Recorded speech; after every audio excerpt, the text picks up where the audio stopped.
Alright ladies, so the first thing I want to do with these notes is make sure you have the very last note that we kind of ended on yesterday when class got cut short. We were talking about the Middle Passage, and that surviving the Middle Passage meant hard labor on a plantation, and that many slaves on the plantations, sugarcane plantations, would be worked to death. And the continuation of that note is that many would be worked to death because the price of sugar was high at this time and the price of slaves were low, which meant that plantation owners could afford to easily replace them. And that's pretty demoralizing but important to know at this time. So we're going to transition now to the next part of our notes entitled Slavery in the Chesapeake and South Carolina. When we talk about the Chesapeake area, we're talking specifically about the Virginia and Maryland colonies, okay?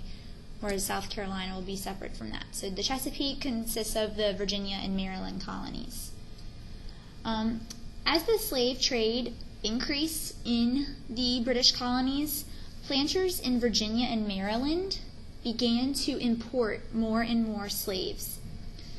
By 1720, slavery in the Americas was no longer just a form of labor.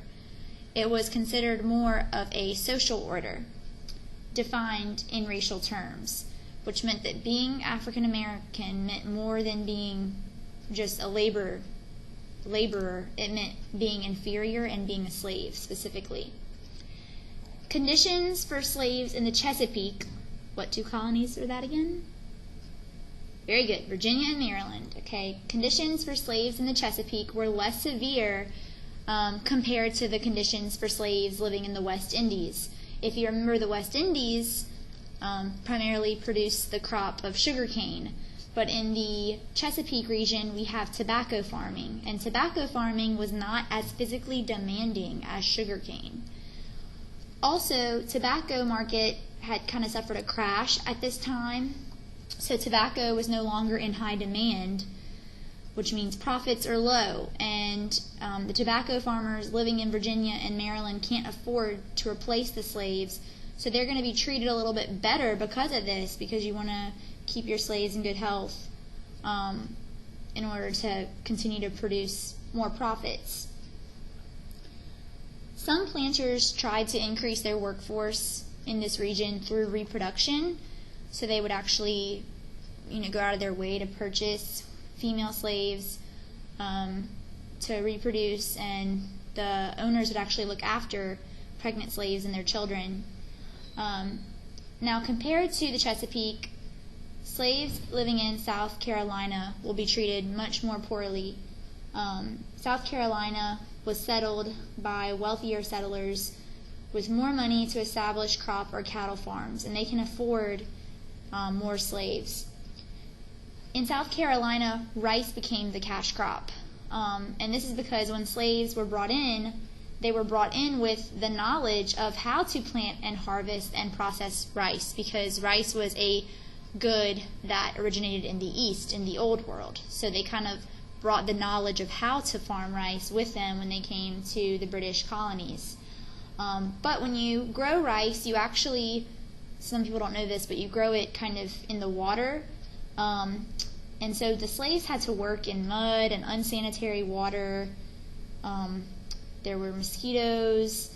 There were many diseases spreading at this time. So they're not really working in good conditions. And also, many would be worked to death because, again, the South Carolina landowners can afford to replace them. While they are replacing them, they're not necessarily trying to reproduce them. So many deaths plus few births in this region are going to lead to the fact that slaves are consistently being imported into the South region to replenish the enslaved African population. So this is why you start seeing a larger population of African slaves living in the South. Within this kind of increase in population, we have an emergence of an African community.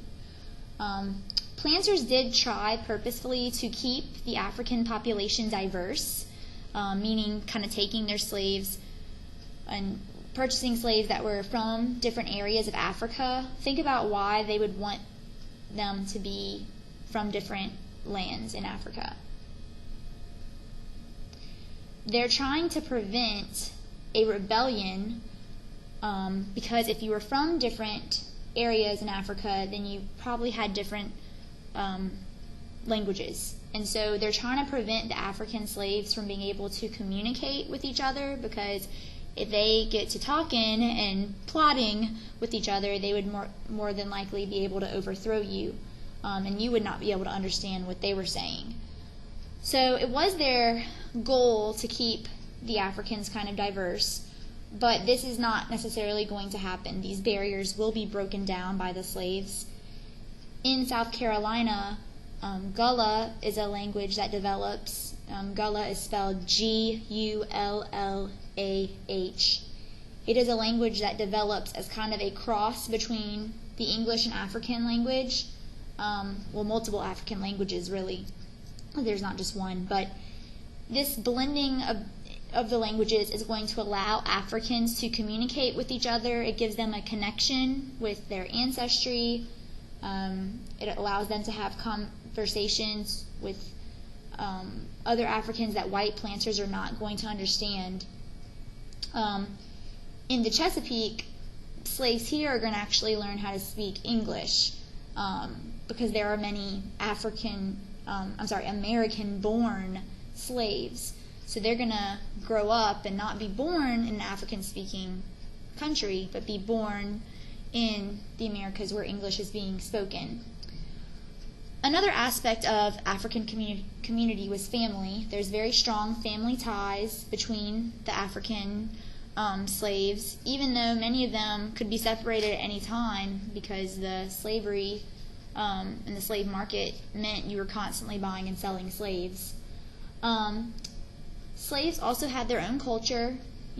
They're passing down traditions over generations. They would pass down family names, pass down knowledge. So there is going to be kind of oral history, history through the word of mouth and tradition through the word of mouth being spread over the generations. Excuse the bell there. Also religion. With the slaves coming from Africa, many of them had Islamic beliefs, and many of them continue to preserve those Islamic beliefs, and many also believed in African gods, which were polytheistic religions, and others adopted Protestant Christianity, based on if they were born in the Americas and grew up with that experience. But overall, the African community was limited. They could not get an education. They weren't allowed to really buy goods. They are ultimately unfree. So even if they're being treated better in some regions as compared to others, there's still limits to the life they can lead. So eventually we're going to see this lead to some resistance. Most slave owners were very cruel, especially, as we said, in South Carolina, even the West Indies, to their slaves, really not going by a positive enforcement method for their work, but a negative one, meaning if they did something wrong, they would be punished, and that's how they were to learn what they should do right. Punishments would consist of lashings, amputations, very gruesome things. And so some slaves would react and respond through silent protests. Either they would work slowly, like on purpose, trying to kind of get back at the landowner. They might break some tools or steal from the landowners without them knowing, just try to kind of poke back at them without vocally protesting.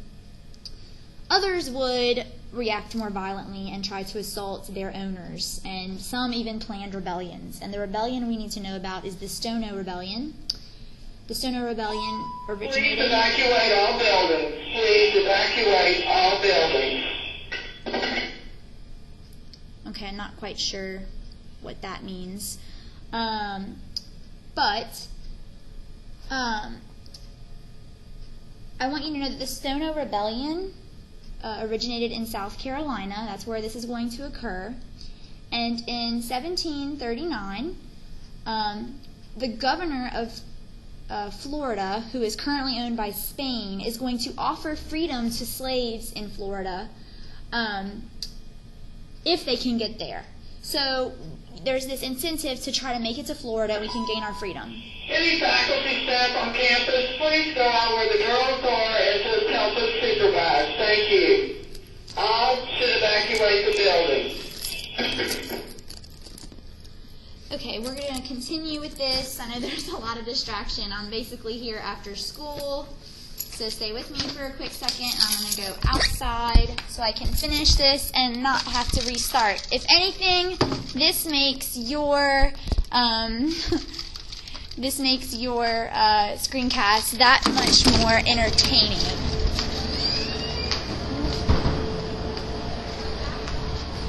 All right.